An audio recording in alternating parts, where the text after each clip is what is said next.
ఖండ ఖండలుగా విభజించి ఆ కుక్కర్లో పెట్టి ఉడికించి ఆ పొడాన్ని తీసుకెళ్లి బకెట్లు వేసుకొని చెరువులో వేస్తారంట. విషయం అయితే ఏం జరిగిందో మనకు తెలియదు, కానీ పోలీసులు తెలుసు. కానీ మొత్తానికి అక్కడ ఏం జరిగింది? అక్రమ సంబంధం జరిగింది. మీకు అర్థమైంది? అతనిలోనే జరిగింది, ఈవిడలో జరిగిన అక్రమ సంబంధం. అంటే మూడో వ్యక్తి ఎంటర్ అయ్యాడు. ఆవిడ చనిపోయింది, ఏదో చేశాడు. సహజంగా ఈ యొక్క లోకం అలాగుంది కాబట్టి జరుగుతాయి.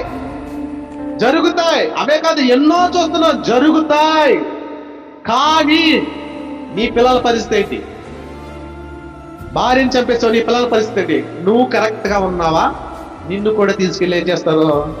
కారాగార శిక్ష చేస్తారు, లేదా ఊరు శిక్ష చేస్తారు. మొత్తం మంది ఏదో శిక్షలు లేచి నిన్ను బయటకు రాకుండా చీకటి బంది గృహంలో చెత్తకొండే 20 ఏళ్ల పాటు నిన్ను జైల్లో వేసారనుకో, 20 ఏళ్ళు పిల్లలు పెరిగే వయసుకు వచ్చినప్పుడు ఎలా ఉంటారు చూడండి.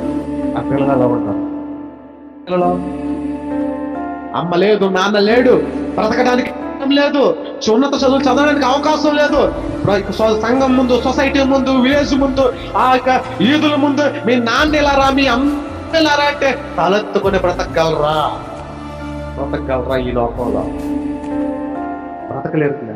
ఆ పిల్లలు కూడా బ్రతకలేరు. దానికి కారణం ఎవరు? భార్య. దానికి కారణం ఎవరు? భర్త. అర్థమైందా?